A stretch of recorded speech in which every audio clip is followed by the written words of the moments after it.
think you will remain in that chair, if you will, and we will head right into Senate Bill 138,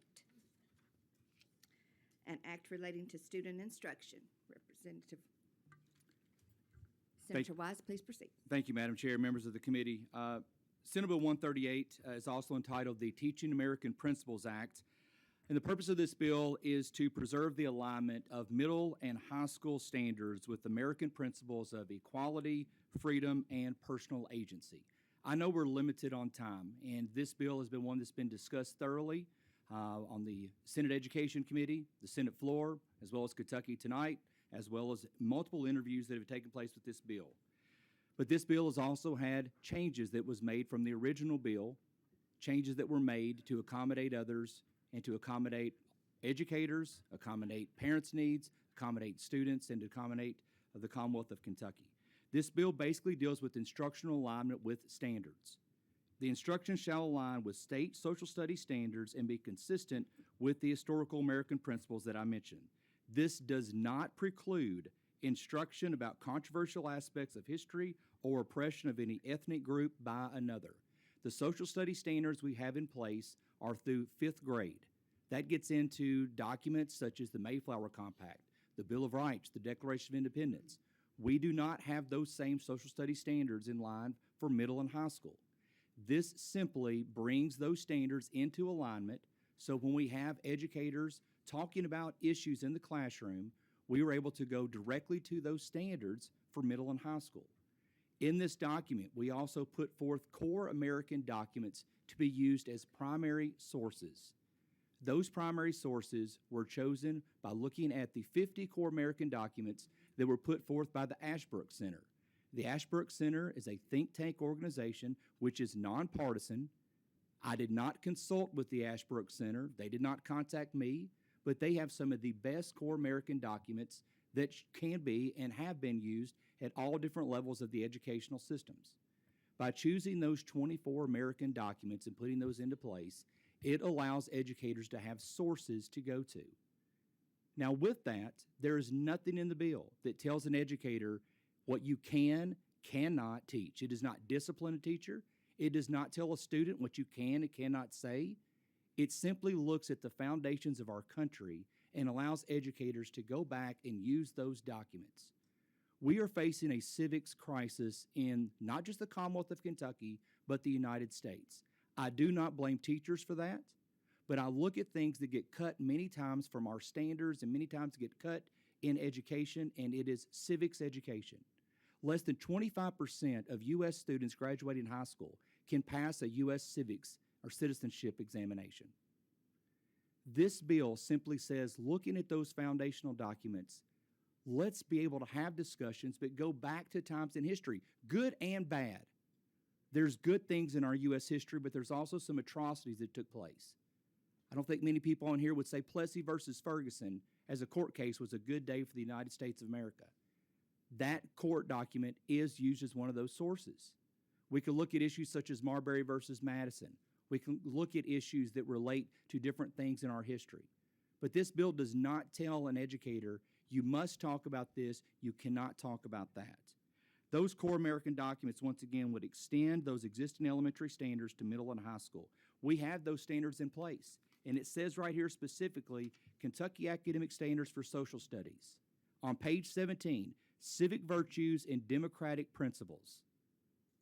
Understanding democratic principles such as equality, freedom, liberty, and respect for individual rights, and how they apply to both official institutions and informal interactions among citizens is a fundamental concept of being a citizen in a democratic republic. Learning civic virtues and democratic principles require obtaining factual knowledge of written provisions found in important texts, such as the founding documents of the United States. If this is good for elementary school, this should be good for middle and high school students as well, for them to be able to have the same documents and teachers to use these same documents in terms of the core primary sources. It also will, without impacting the existing schedule for approving state standards, KDE shall incorporate a specific list of these 24 core original documents, speeches, and U.S. Supreme Court decisions into those grade level appropriate social studies standards. Lastly, employee guidance. A section of this bill says that instruction on controversial current events shall be age appropriate, non-discriminatory, and respectful for the differing perspectives of students. If there's an assignment that's given, if there's extra credit that's given, if there's a field trip that's given, and a parent objects to that for their minor, then they should have the right to object to that. If there's a certain rally that a teacher is saying, here's what a student will be going to, but a parent objects to that, they have the right to do so. Many of these things are already put into place, and the language that you have in that bill comes from the Kentucky School Board Association as well as EPSB, the Educational Professional Standards Board. A teacher shall not require or incentivize a student to advocate a cause or political candidate with which the student or the parent or the guardian or the minor student does not agree with. And lastly, on training, an employee shall not be required to engage in professional development or training that coerces the employees to stereotype a group or people. Instead of telling a teacher what they can't do, this simply aligns north and south of saying, here are documents to put into place. Here are things that we want to see in terms of getting back to our foundation, our principles of our country. Madam Chair, I'm happy to entertain any questions that you may have on Senate Bill 138 at this time. Thank you. We do have a few questions. Representative Riley? Thank you, Madam Chair. Senator, many people may in here know that I was a former U.S. history teacher at both at the collegiate and the high school level. And during those times, I taught about the fugitive slave law, about the evils of slavery, that the two greatest things in American history are slavery and the taking of lands from indigenous people. I taught about the Freedmen's Bureau, Jim Crow laws, as you mentioned, Plessy versus Ferguson, the segregation during World War II of black soldiers, the heroism of the Tuskegee Airmen,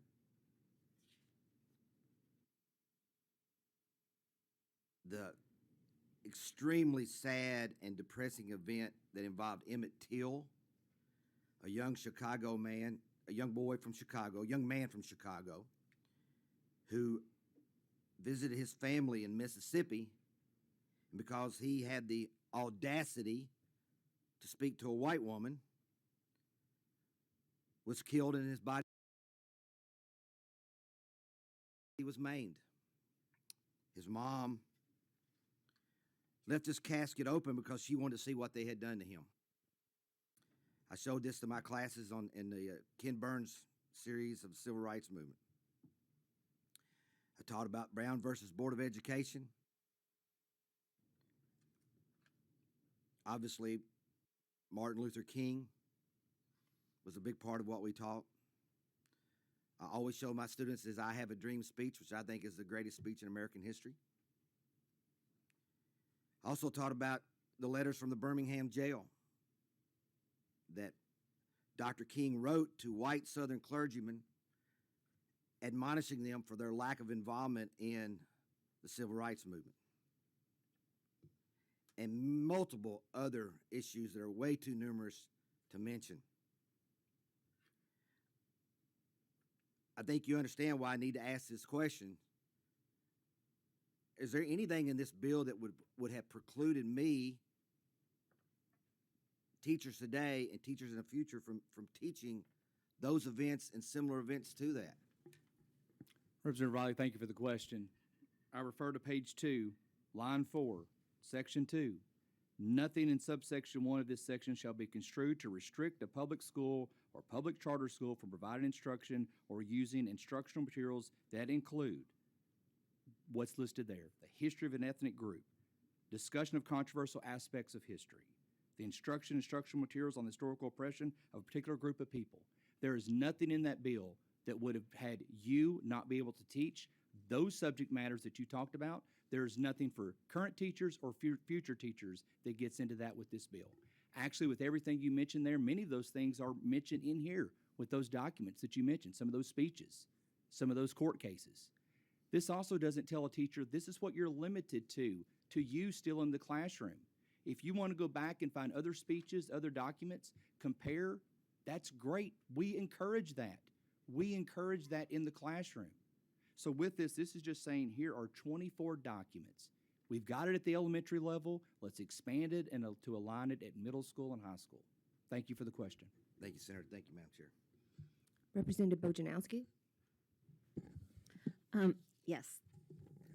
Thank you very much.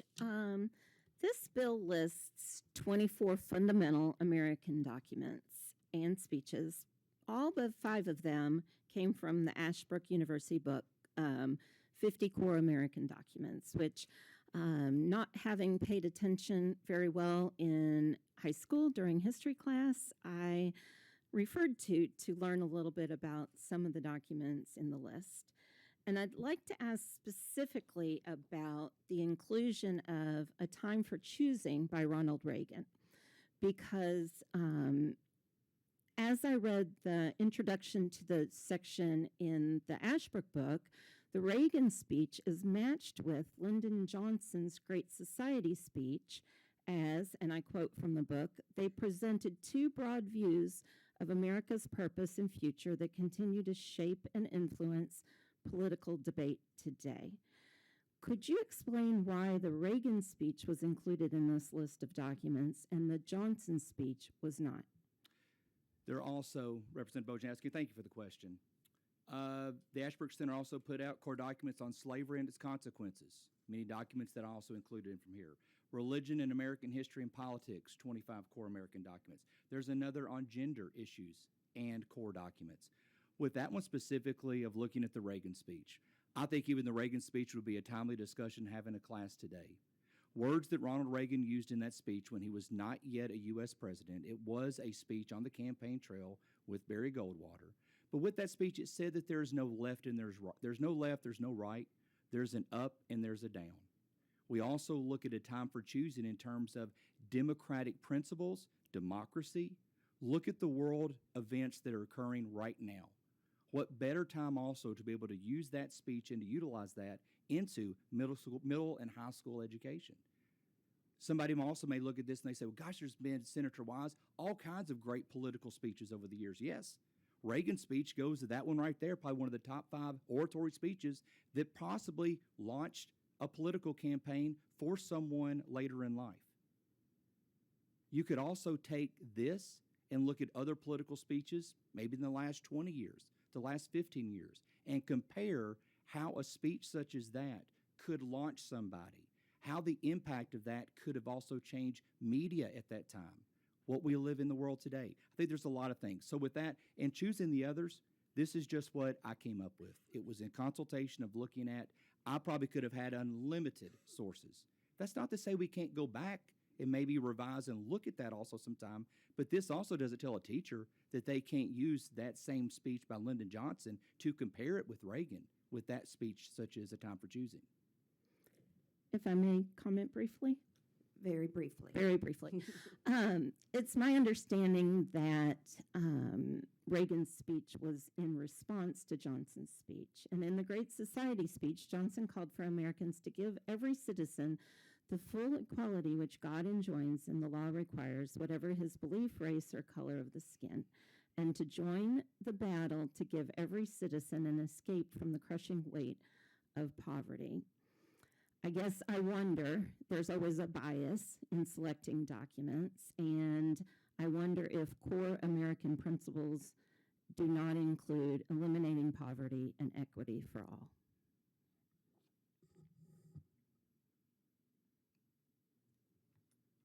Representative Wilner. Thank you, Madam Chair, and thank you, Senator Wise. I appreciate that you've spoken with a lot of stakeholders and you've made a lot of changes to this bill, and it's very different from the original version, and I really do appreciate that and recognize it. I guess I have some questions about, and I think you may have already answered this, but what can be taught and what can be said about these documents, I believe, is up to the classroom teacher. And just specifically, for example, Rep. Bojanowski referred to the Reagan speech, which has some pretty clear racist undertones in there and even some racist overtones where he talks about American tax dollars being used to buy additional wives for Kenyan government officials. And in this bill, would those kinds of conversations be allowed to take place in the classroom? And in that same vein, the Declaration of Independence, of course, was written when some human beings literally owned other human beings, and the Declaration of Independence did not apply to those enslaved people who were owned. It did not apply to women. There were a lot of people it did not apply to, and so would those conversations still be able to continue in presenting the context for these documents? Representative Wilner, thank you for the question. I think you also just answered it as well. That would still be able to be done in the classroom by bringing out a document such as that to show students, look at how far our country has came. But let's also look at the time of that was in historical context and be able to look at the discussions and have those very critical thinking conversations. This bill is not getting into telling a teacher, this is what it is and this is the only thing that can be construed from that speech. No. Look at it from all different angles. That's what the purpose of this will be able to do. Thank you for your question. Thank you. Representative Donahue. Thank you, Madam Chair. Good morning to everyone. Thanks for being here. It's important. Senator, the resounding thing I kept hearing from you is that this bill doesn't do anything to stop teachers from teaching. And I guess my question is, why are we so quick to dictate to teachers what to teach? And therefore, you answer that question is when I was in school, we talk about history and stuff. A lot of times we'd have something happen in current events, and we would go back in time and take a look at it as a teacher and how things historically related to what was going on. So it changed constantly. But the one thing, a resounding theme about this bill is that why are we so quick to dictate to teachers what they need to teach? Let's let them teach. Your thoughts? Representative, I think we also need to allow our children how to learn and actually sometimes not what to learn. And I think we have great educators in the system that can work with students and be able to bring out those types of conversations in the classroom. I will say, parent engagement right now is at a very, very high point in our country. And I think because of what we went through over the past 2 years, we have seen parents very engaged with student assignments, parents very engaged in student homework, and we look at that, and that should have always been the case. Parents should always be engaged. I know I am. I think most of us up here on the committee are, but we know that every household is not the same. But we also want those teachers to be able to have those conversations. This bill is not telling a teacher, you cannot talk about that in the classroom. But I would be lying if I weren't to say that parents have conversed with me, and probably many of you, about things that have happened and things that they've seen in terms of some homework assignments that they've been somewhat uncomfortable with. That's why we put in there the age-appropriate language in this bill to make sure that if some things are being assigned, that it is on an age-appropriate level. Madam Chair, may I follow up quickly? Every day and every moment, every day is a teaching moment. And my parents, when I was a kid growing up, they were able to resolve. I wouldn't be sitting here if I didn't have engaged parents when I was a kid growing up. And that's a long time ago. But my point to you is that sometimes we're quick to mandate to folks what they do to teach instead of let parents do what they need to do and let teachers teach what they need to teach. And we've always had the ability, when it talks about field trips and stuff, not to go somewhere like that. My parents were always engaged, and most parents that I speak with, and I'm sure you do as well too, are engaged and they make the right decisions for their children. Thank you, Madam Chair. Thank you, Representative Scott. Thank you, Chairwoman. Senator, of course, you and I have already debated this bill thoroughly, and I have a very different opinion about the core documents, especially the erasure of women in those core documents. I feel like we could do much better with that. I have two questions that we didn't get to discuss. One is, what is good citizenship, and who determines what that is? I mean, in terms of defining what is good citizenship, I think there could be multiple hypotheticals and multiple answers I could give to that. But I think good citizenship can be forth in the home of parents educating their children, having conversations about what it is to be a good citizen of the Commonwealth and a good citizen of the country. At the same time, I think we also entrust our teachers that when they have our children, that they also, when they leave a school building, would have the foundations of what also is being a good citizen. I think many things in these core documents are things that you can go back to and look at different points of history to look at those principles, once again, of equality, freedom, and personal agency. To tell a child, this is what you can become. These are some things here of what our country is based upon, and some things that in time of where we are and where we're going, I think will be wonderful conversations about being a good, productive citizen. Thank you. And then my second question is, in section 1E, you say that defining racial disparities solely on the legacy of this institution, the institution of slavery, is destructive to the unification of our nation. How is it destructive to the unification of our nation?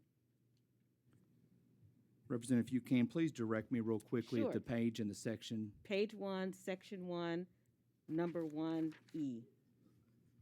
Thank you very much. Just making Sure. sure. Basically, what you see here is what we took with the basic principles of a group entitled 1776 Unites.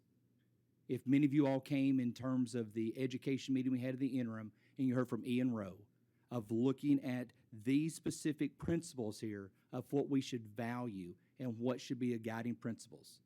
That's where we came up with this in terms of coming up with how someone should be treated. Basically, everyone should be responsible for him or herself in life. Everyone should have opportunities to better themselves. Those are the foundations of the principles we wanted to use in this language. And I was speaking specifically, Senator, to defining racial disparities solely on the institutional of slavery is destructive to the unification of our nation. I'm trying to understand how that is destructive to the unification of our nation, because when we talk about slavery, we're talking about when Black people were brought to this country, and that's when those racial disparities began. So I don't understand how that's destructive to point to slavery as part of the creation of these racial disparities. Representative Scott, sorry, my apologies on the context of your question.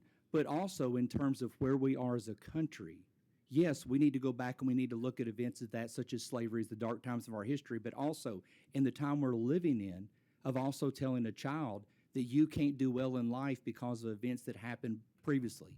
Look at where we are today and be able to say, you can better yourself. There's been things that have transitioned over the years. We're not at the same point of that time in history to be able to get to where hopefully that child is and where they're going in life, and not to have that as a crux or anything such as that.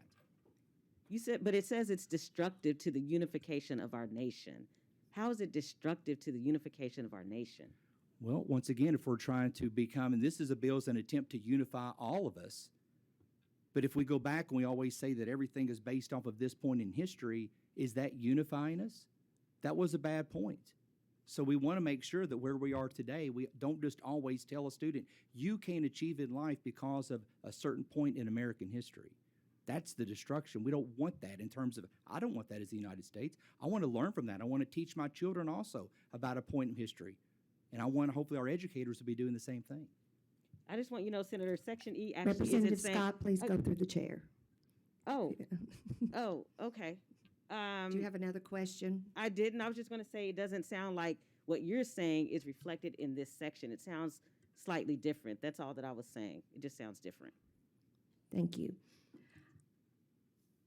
We do have some that have signed up to speak in opposition of this measure. I also want to share with the group, it's already, the hour's getting late, so we need to look at each group and pick one person to come to the table. Also, I'm going to take the first four that have signed up on each piece of legislation. So first, we'll have the ACLU, Kate Miller, if you will come to the table. And all that are with you. And please, you have 3 minutes. Can you hear me? Yes. Okay, great. I'll be very brief. Please introduce yourself for the record, Yes, each one of you. ma'am. My name's Kate Miller with the ACLU of Kentucky. Just introduce yourselves quickly. Hello, my name is Brennan Everwine. I am a junior at DuPont Manual High School in Jefferson County. Hi, my name is Bree Woods. I'm a junior at DuPont Manual High School. And as the oldest person at this table, I am going to be even more brief than I'd already planned to be given the time limits that we're under. So, Chairwoman Huff, members of the committee, thank you so much for allowing us to testify today. My name's Kate Miller. I'm with the ACLU of Kentucky, and as you all may know, the ACLU has a long history of defending free speech rights under the Constitution and under the First Amendment in particular. And that's something I just wanted to flag. There's going to be a lot of voices up here, but I wanted to touch on two things. First, that Senate Bill 138, while it has been amended substantively, and we're deeply appreciative of the sponsor for doing that, it does not go far enough.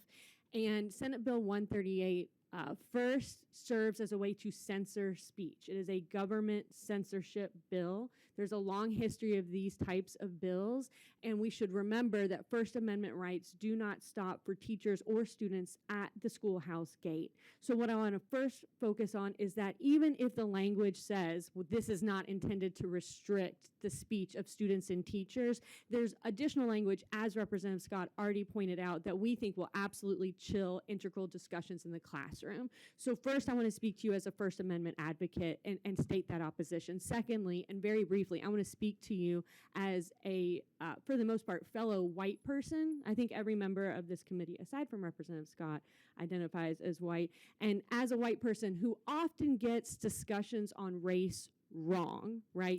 We're not alone in this. Sometimes we say the wrong thing. And I want to say that in response to that, we have a responsibility to rectify those wrongs. And this bill doesn't help us get there. This bill will limit this generation and future generations opportunities to repair the harm that we have caused. And I know conversations on race aren't easy. I know I felt ashamed and embarrassed as well for things that I've said, and more importantly, things that my ancestors have done, but we have a responsibility to face those things. And so I had a much more eloquent set of remarks prepared that I think would have persuaded you all, but I just wanted to touch on those things very briefly, and I'm gonna hand it over to these much more important voices. As I said, my name is Brendan Everwine. I first would like to say I really thank Senator Wise for modifying this bill and reaching out to as many people as he can. I know he talked to me, and I do empathize with his position, but I still believe that this bill will create a chilling effect in classrooms and will force teachers to dilute their lessons in fear of retaliation from parents who could misconstrue that at any age, something could be age inappropriate. Any lesson that may make them uncomfortable could be misconstrued as age inappropriate. And to be honest, history is uncomfortable. This year has been especially a challenge as a student in AP United States history. We've looked at some really difficult things. Recently, just yesterday, I did a lesson on World War II, specifically the United States' Pacific Island hopping campaign, in which we looked at pictures from the Library of Congress. One of these pictures was of two American soldiers who took a Japanese body that they had murdered, and they were boiling the skin off that Japanese body to use their skull as a decoration on their tanks and on signs. And there are multiple pictures of this in the Library of Congress. These were pictures taken. This is documented, among other things. We also learned about the Zoot Suit riots in Los Angeles, the Detroit housing riots. These were all during World War II. And it's contrary to what I've learned about how World War II was a time of unification of Camelot in the United States, when it wasn't. And it is important, it is imperative that we learn about this, because we are not free of atrocities. And I'm not saying that the Japanese were not free from atrocities or anybody else was not free of atrocities, but we need to learn about this. We need to know about this so that we can grow and so we can remember, because memory is how we get better. And I really want to look back so I can look forward. And I believe that this bill, although I do like the civics part, I believe in the civics part, I believe it does not accurately depict American history. It is missing women's voices, it is missing Black women's voices, it is missing a lot of voices. And I really just believe that we need to look backwards, and we need to take a long, hard look backwards and do it as freely and openly as possible so that we can create a better world. Thank you. Hi, my name is Bree Woods, and I urge you to vote no on Senate Bill 138. My fellow classmates and I heard that the bill's goal is to view American history with a positive outlook. What we really heard is that legislators want teachers to lie about our history. America was built on the ideals of life, liberty, and the pursuit of happiness, but when we analyze our history, we see that these positive ideals are twofold. Within the goal of life, we see institutions like the government and army taking lives and imperializing Hawaii on the basis of racism and prejudice. Within the goal of liberty, we see these same institutions enslaving African Americans and keeping natives from gaining citizenship to the land they lived on before us. And lastly, within the pursuit of happiness, we see institutions barring citizens of color from access to education, healthcare, and housing equal to their white counterparts. If we as students don't come to terms with these undeniable facts, the Commonwealth will continue to face the problems we face today and have faced in the past. One of the most important lessons I've been taught in the social studies classes I've taken throughout my education is the importance of learning and coming to terms with our history. Only then can we truly work to create a more equitable future. Only then can my generation cultivate the self-efficacy and call to fulfill the American ideals this bill claims to promote. Members of the committee, I urge you to vote no on Senate Bill 138 and allow us what we deserve: unaltered, uncensored, and unsanitized United States history. Thank you. Thank you. Thank you, and thank you for joining us today and speaking so eloquently on your position. Next, we have the Kentucky Academy of Science.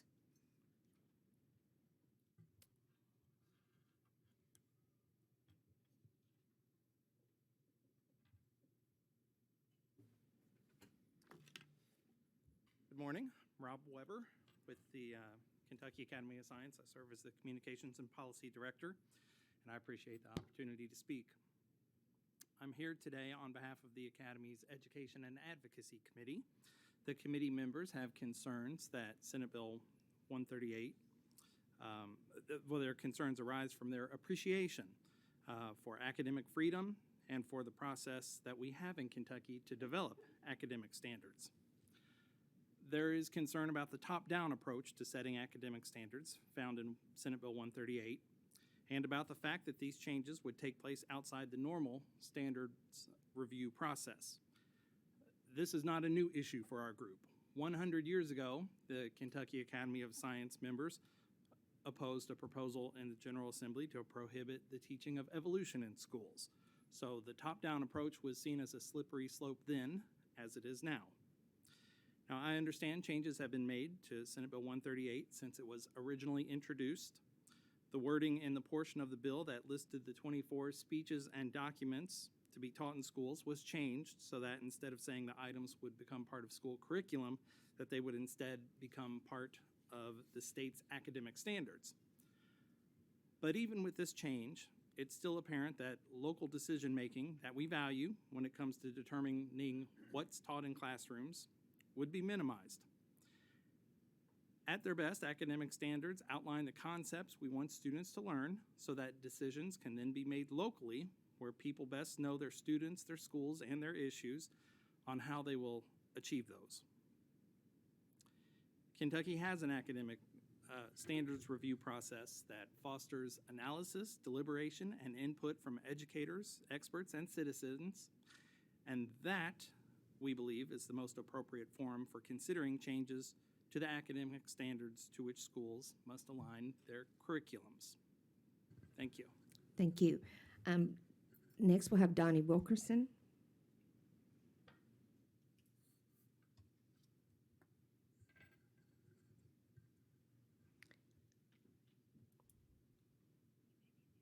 He may be in another room. We'll go ahead with the Justice League of Louisville. If you would send one or two of you to the table, please. I'll remind you that we have a very few minutes, over 3. We're running over the time set. Hello, I'm Chris Rashid with Justice League LOU, and I'd like to ask, these youth leaders have spent hours preparing for this moment, and they've been up since 5 in the morning. They've been working and coming up to Frankfurt since January, and I would ask that you would please allow them to speak today. Well, don't think there's any way we can accommodate all of them. Maybe if you would just be silent and have Jayus. a couple more come up and just speak. We're really short on time. I appreciate your opportunity. Did you speak to this bill in the Senate? No, ma'am. Okay. No, Madam Chair. Please proceed. Hello, I'm Chris Rashid. I am a coordinating director of Justice League LOU and a teacher at W.E.B. Du Bois Academy. Hello, my name is J.S. Rashid. I am with Justice League LOU and Mighty Shades of Ebony, and I go to Barrett Traditional Middle. Hi, my name is Joseph Page, and I'm the creative director of Justice League LOU. I'm also the co-writer and actor in The Threads of Our History, where we intertwine with Louisville's Actors Theater. So I would like to just start off by saying that this SB138 is tantamount to a Trojan horse with an embedded poison pill. Elementary school kids don't need to know all of the more graphic elements of history that middle school children developmentally and high school developmentally can go deeper into. And so it's a handcuffing, if you will. I'd like to say what builds a citizen?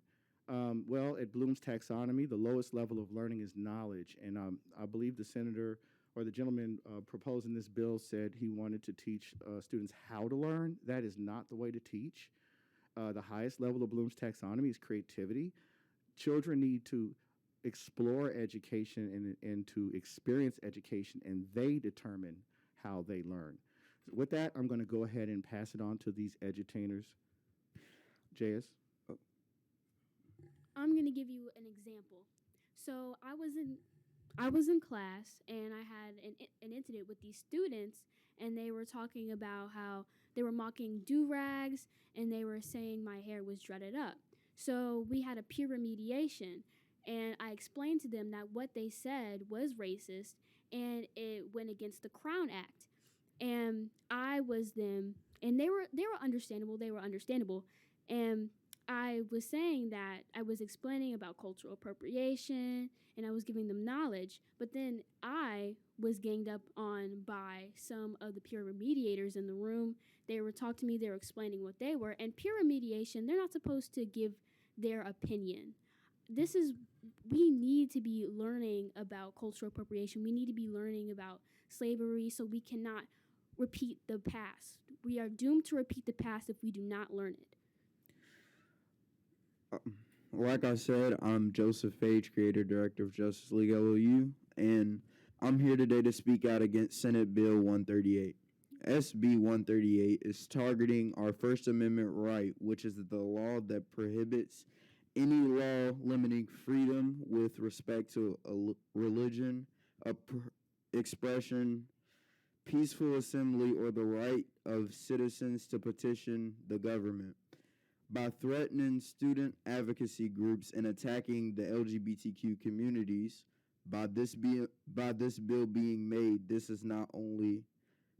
also not only attacks Justice League LOU, but it also attacks other student advocacy based nonprofit organizations like, for example, Urban Ed, the Education Trust, Digital Promise, Girls Who Code, and many more.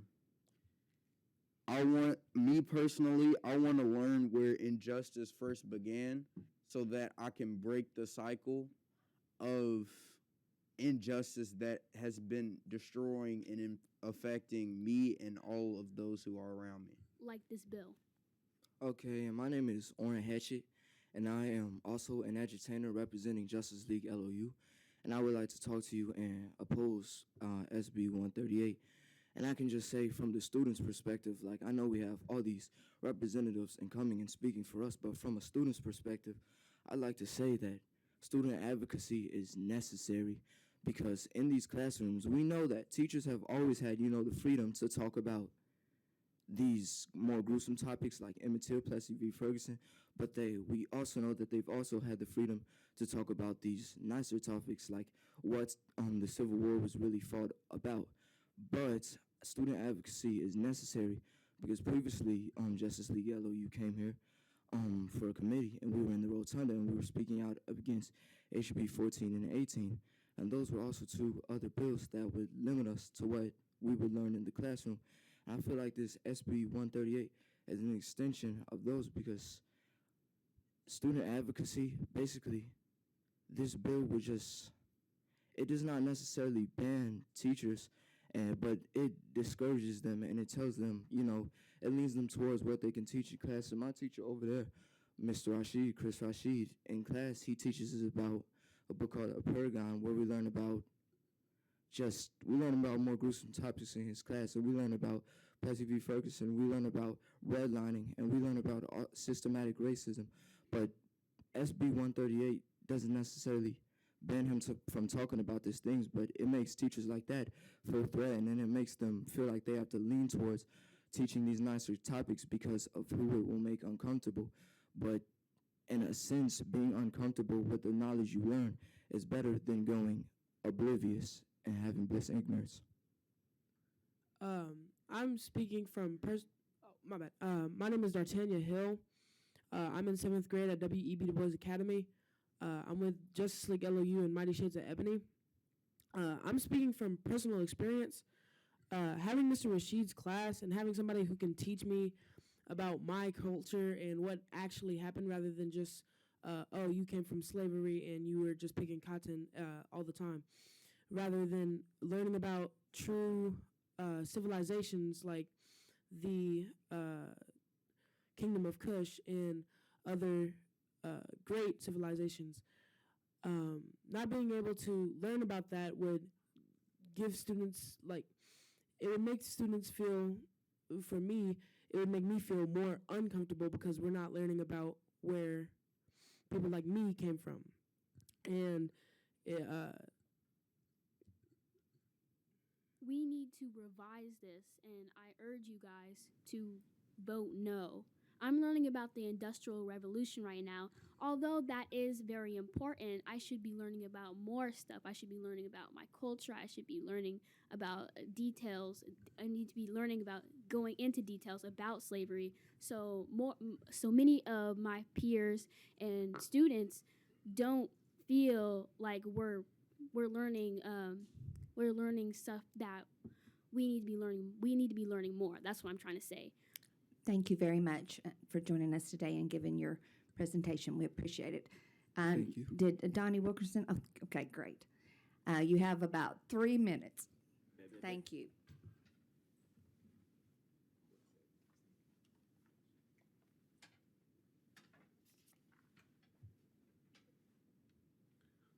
Thank you, Chair Huff and committee members.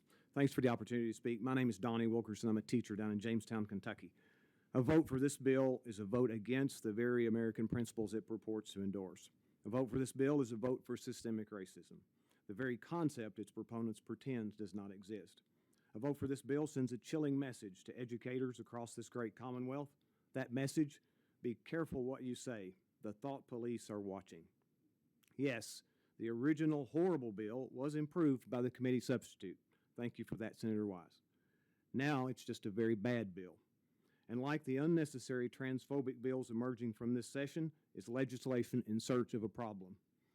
This law would be an affront to the Bill of Rights and should enrage all who cherish academic freedom. Most of the documents mentioned in Senate Bill 138 are great primary sources already in use in our classroom. But beyond that, who decides what is relevant or objective, or for that matter, controversial? Will Emmett Till, Fannie Lou Hamer, the Rosewood Massacre, or Elie Wiesel now be considered irrelevant or too mature for my students? Who decides what's disrespectful to differing perspectives? Must I remove time-honored scholarly works from my classroom shelves because they're written outside the range of knowledge of my students? Must I include diatribes from Holocaust deniers and those who would diminish the horrors of slavery? These differing perspectives are certainly prevalent. The effect of this unnecessary legislation will be to ban more and more books and limit more and more classroom discussions. This is a great country, but we must acknowledge that systemic racism is real and part of our history, and if it makes somebody a little uncomfortable occasionally, then so be it. If the goal of this bill is for students to experience free thought in the almost non-existent manner of their counterparts in Beijing, Moscow, and Pyongyang, then I suppose it will have the intended outcome. If this bill becomes law, most teachers will approach any controversial subject with heightened scrutiny and restraint. District and school leaders will err on the side of caution and will consequently limit severely what teachers can say or do in the classroom. I may be forced to reprise the role of Kentuckian John Thomas Scopes from over 100 years ago in Dayton, Tennessee. My students might just get to see the judicial branch working in real life. Legislation to restrict free speech and academic freedom should not be tolerated, and we must not allow ourselves to buy into the lesser of two evils approach. As Dr. King so aptly put in 1964, this is no time to engage in the luxury of cooling off or to take the tranquilizing drug of gradualism. The Constitution's First Amendment guarantees no law abridging the freedom of speech shall be made, and its 14th further ensures that no state shall make any law which shall abridge that right. We must all stand firmly with the Constitution and against this unconstitutional legislation. Thank you very much for your indulgence. Thank you. Seeing no further, we have a motion on the bill by Representative Baker, a second. You have more people that signed up. You're It's a very correct, and important bill. it is, and we have taken as much as we can from the audience. Ma'am, this is an important bill. I cannot believe that you're going to shut down commentary. Well, we have no other alternative. Our We're opinions pressed don't on time. matter. Gentlemen, make your exit, please. I'll be quiet. No, make your exit, please.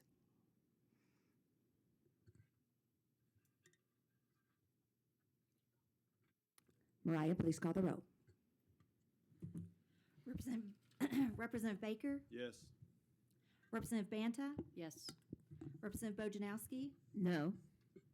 Representative Decker, Yes. Representative Donahue, No, ma'am. Representative Dossett, Madam Chair, I'd like to explain my vote, please. Briefly, please. Very briefly. I'm going to vote in support of this. And having a 10-year-old at my house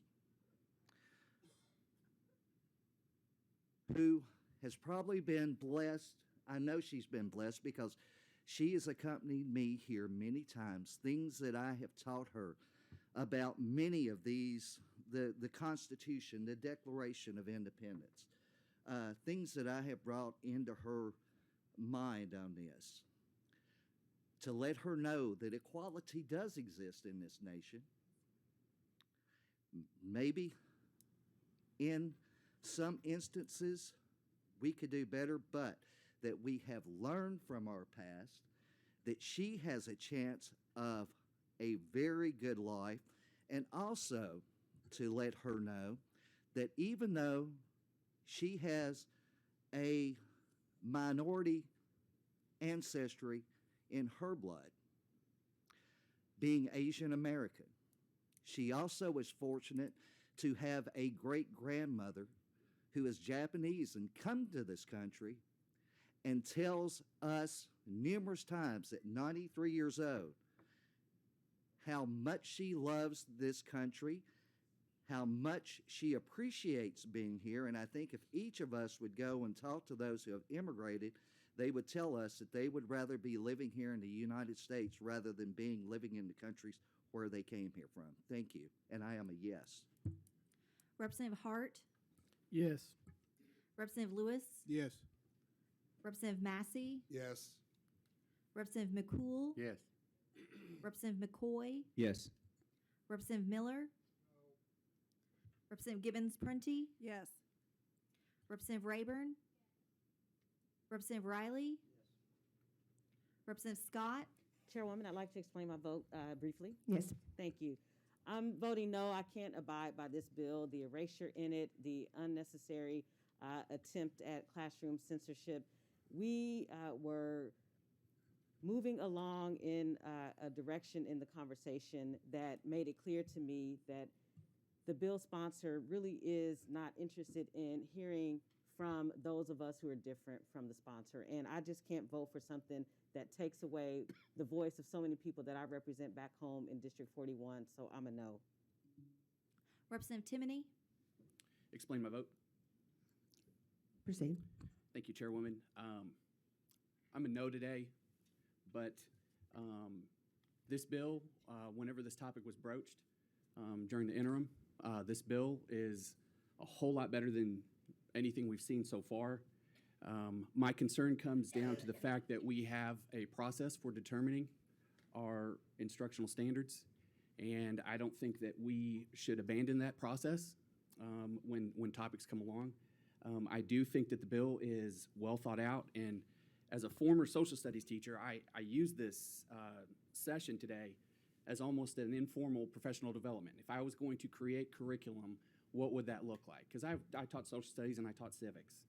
And, you know, I'm hearing a lot of the downside to it, but I don't necessarily, if I was crafting my instruction, I don't necessarily see those things. I would use these topics as guide points to signify the importance in American history and the direction that we need to be going.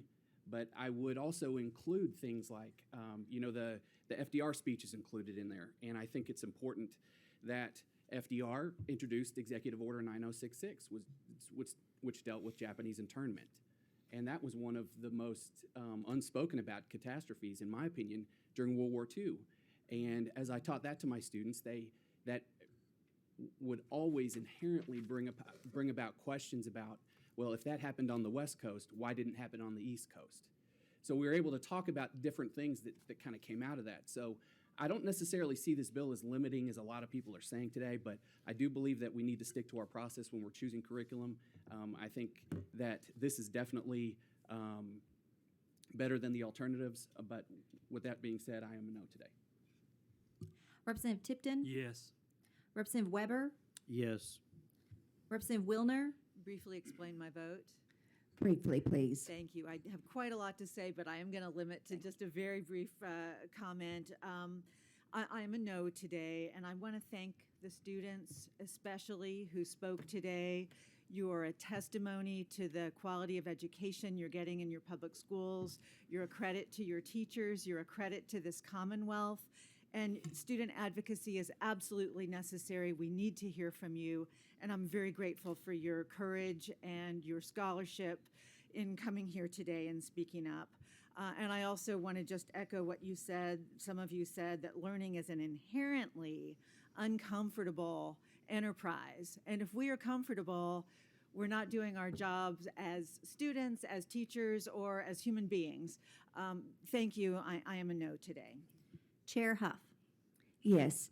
Senate Bill 138 passes with expression of opinion that the same should pass. Thank you, Chair Wise. If you would please come back to the table, and I want to